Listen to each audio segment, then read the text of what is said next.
solve global challenges. It actually does not, but it makes us aware of the situation, and I believe that if we find out what is the main causes, we will be able to tackle the problem and maybe prevent it from happening. So my first point, terrorism. What is terrorism? It is the use of violence in pursuit of political aims. So how and why does it happen? Terrorism it is only possible when there is a large amount of people who obey to an authority.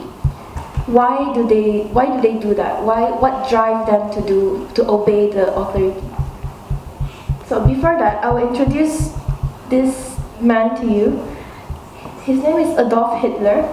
He's the leader of the Nazi Germany, who is responsible for the Holocaust, happened in 1941 to 1945. They slaughtered about 6 million Jewish people just because of their race. So the army, why do they follow? Why do they obey Adolf Hitler? So the answer to that is because of obedience.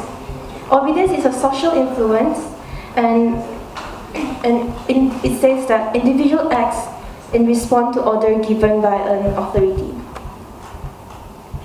This man, his name is Stanley Milgram. He did a study on obedience, and because he said that obedience are influenced by social factors, and if anyone who is put in this situation will do the same. The study was conducted in 1963. The aim of this study is to investigate how obedient people would be when instructed by an authority, in this case, giving electric shocks.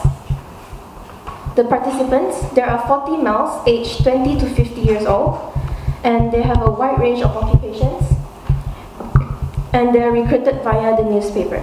As you can see in that picture, they will be rewarded $4 per hour, including 50 cents for their car fare.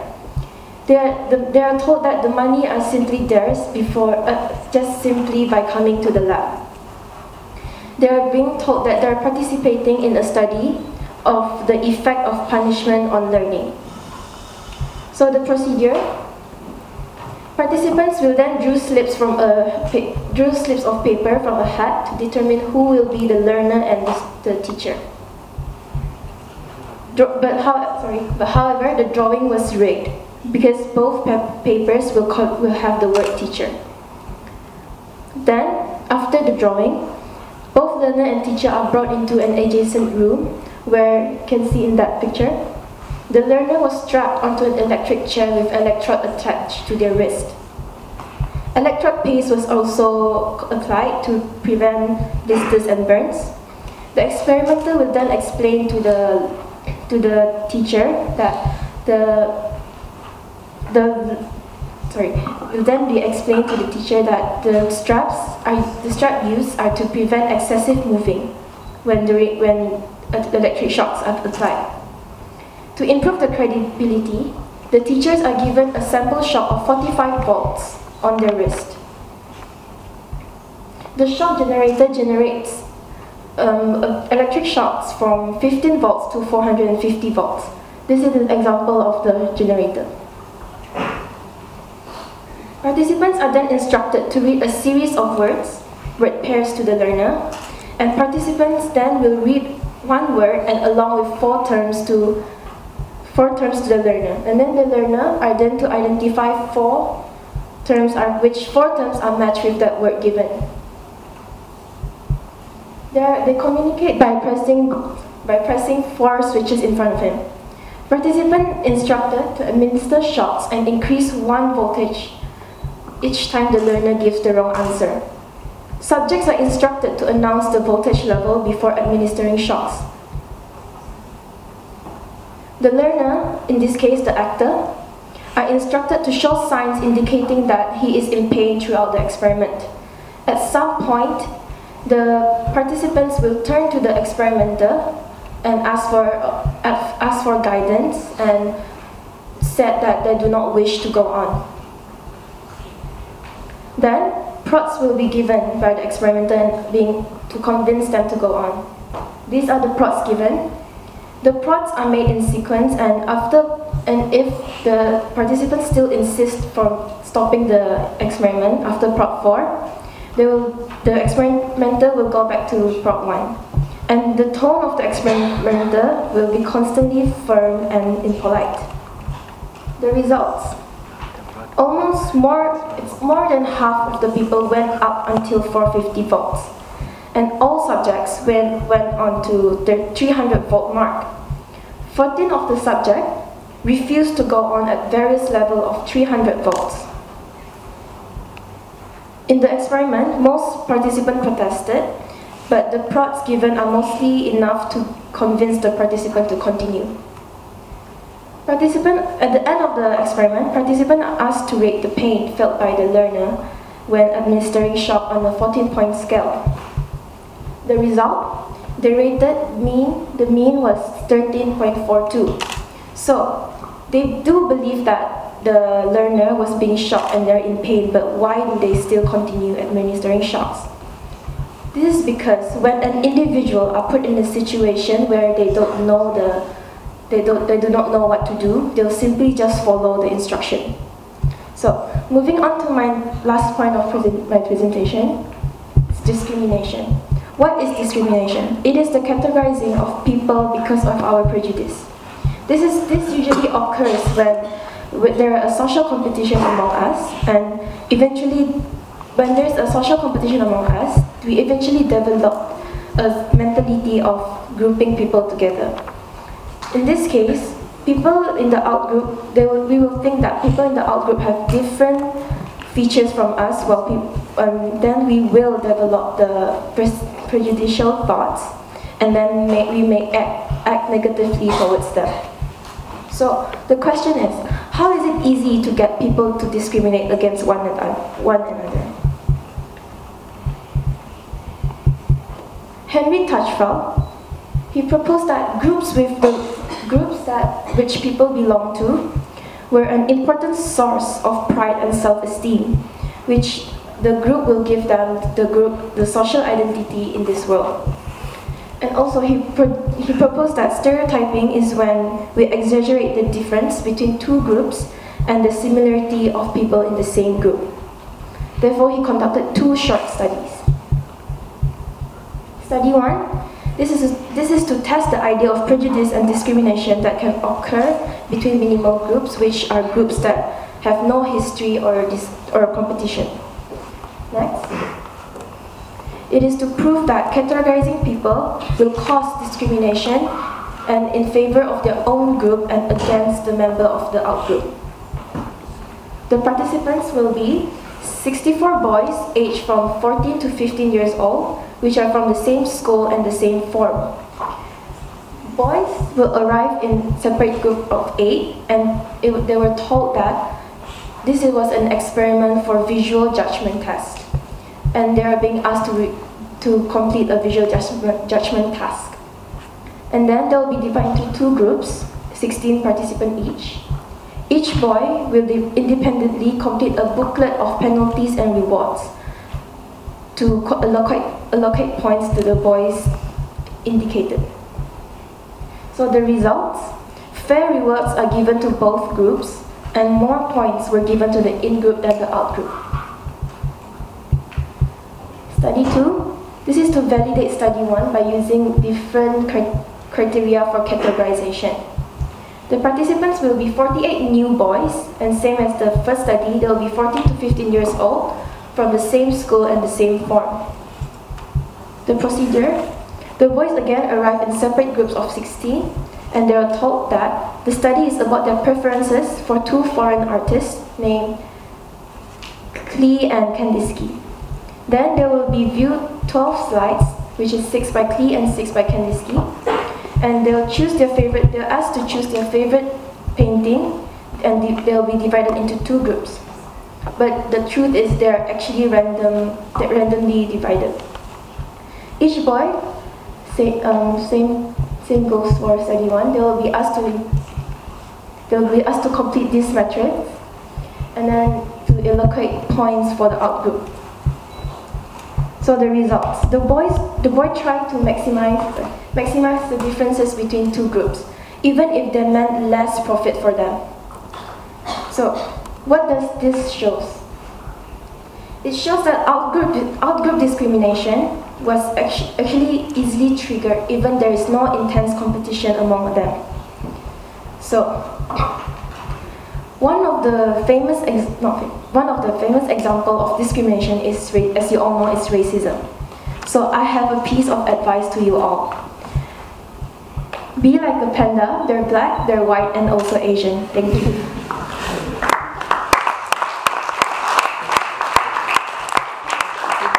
More physical problems, maybe like pollution. Can psychology help in any way? Yes, actually, as I said in my introduction, it all lies on people's thinking. Let's say pollution. They know that they are polluting the world, the earth, and the global warming is getting closer each day. Is this picture shown?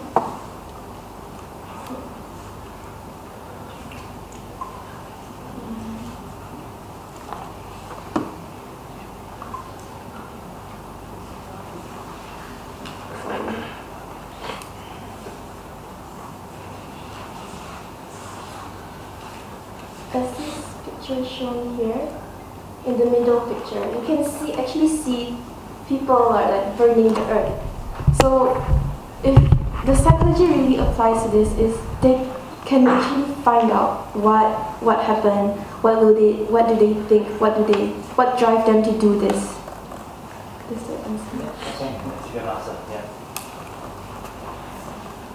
Thanks again for this nice talk. I'm also going to make a comment, and I'll probably have a similar theme to the question I asked the previous speaker. I think that psychology and sociology, psychology and the society, is something that's very underestimated and understudied in terms of the role it has in saving the planet. Because your talk is how psychology can save the planet. This is because exactly as I think the point you make, every individual is making a decision whether they should use a plastic bag in Super Save or take their own bag. By using the plastic bag, they're going to contribute to pollution, as another example. So, and so then involved in that is going to be the valuing and conscience of the people, and that's all psychology. So psychology really underlies everything. The planet's being polluted and affected in many different ways by the activities of man, and underlying all those activities are individual decisions and conscience. So before I carry on, maybe you could just give us a current example of how you think terrorism, which you mentioned, is going to be impacting on saving the planet. I think a current example, and I thought that if I can make a comment, I thought that your talk was structured more along the lines of, I can see where you're going in your career. You're going to become a student of psychology because you were getting interested in the actual experiments that they were performing. But I was looking to see more of a link. So maybe you could just explain a little bit more of a link of how terrorism in the current day, right now, today, we read about on the news, is affecting the world and the planet. Okay. So terrorism, actually, it affects a single country or maybe the whole, more than one country, right?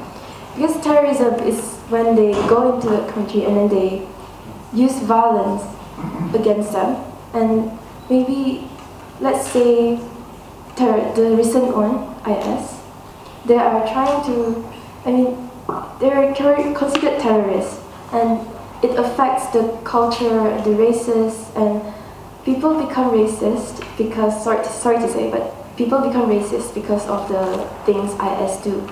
So that affects the whole social surroundings. So if the social surroundings are affected, the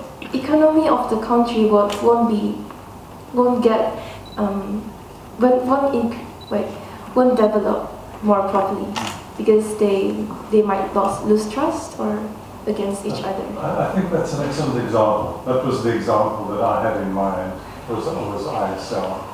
Because the psychology, the war is driven by psychology. That particular terrorism and destruction and war is actually all driven by psychology and sociology and a change in the dynamics of the way people are perceiving themselves in the world. It's certainly the underlying cause of that whole problem.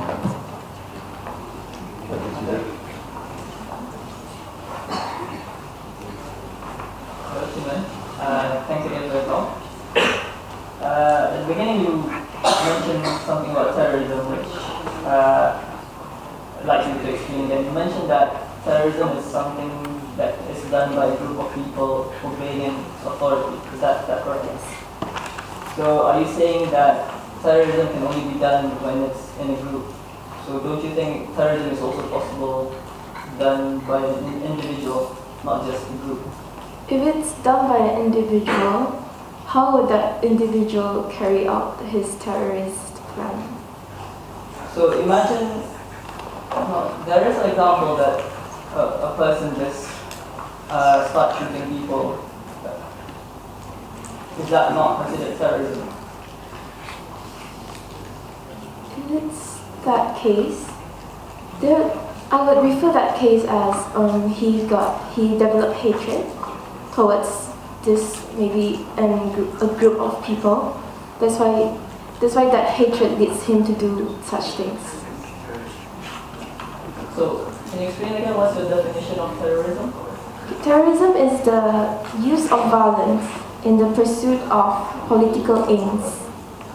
So only when there's political gains, then it's terrorism. When there's no reason for violence, it's just doing it for his own desire. Is that not terrorism? No. When he's causing harm to other people? Yes, it is. So, like you said, and then it probably because it developed hatred. It's all usually come back to that hatred they have in their brain, in their mind. So they carried out their plan, which is to be a terrorist. Also, would like to make the same comment as David. It was good that you showed the tests, the two tests that was done. Well, also again, I was hoping that you linked it better to terrorism and discrimination.